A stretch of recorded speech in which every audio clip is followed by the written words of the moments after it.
Ginisang hipon with mushroom ang niluto natin po today. Masarap po yan, napakadaling lutuin. Kung gusto nyong malaman kung paano natin yan niluto, tara samahan nyo ako, magluto tayo. Mainit na po yung mantika, ilalagay na po natin yung bawang sa sibuyas. Gigisain na po natin yan. Ang iluluto po na natin yan ay ginisang hipon with mushroom. Then gigisain natin ng mabuti yan. Nagisa na po yung bawang at sibuyas, lagay na po natin yung hipon. Gisain natin yung hipon, tapos tanggalin natin. Hindi pwede maubos sa kaya. Napakadaling iluto lang itong yung ginisang hipon with mushroom. Hintayin lang natin maluto yung hipon. Yan, okay na po yung hipon. Tatanggalin na po natin. Keep aside natin yan. Tanggalin na po natin. Isunod natin gigisa yung ulo para makuha natin yung taba-taba lang. Ganyan.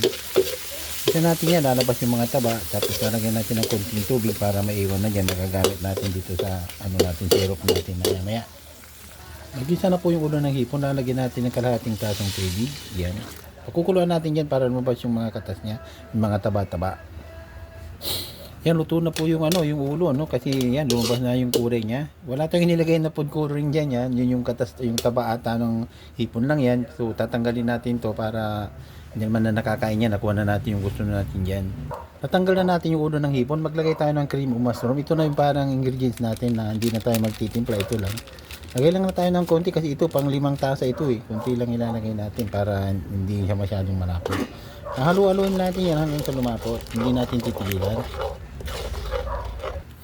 Yan, malapot na po siya. Lagyan natin ng konting MSG. Yan.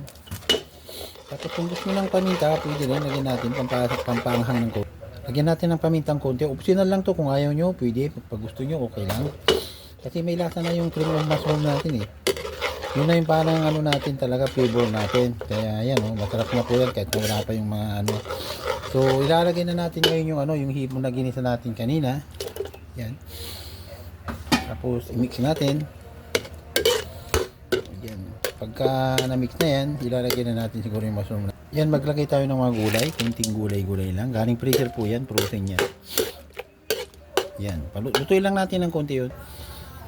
Ito pala yung ginamit natin, Yan, ganyan lang. Ready na lahat yan. Puro luto na lang ng luto. Madaling iluto to dahil yung ginamit natin, puro na, nakatimpla na. Yan, okay na po. Ilagay na natin yung final natin, mushroom. Yan, may hiniwa saka may buo. Yung hiniwa para masarap siya. Yan, okay na po yan. Ito na po yan. Maraming salamat ulit sa panonood. Follow and share po.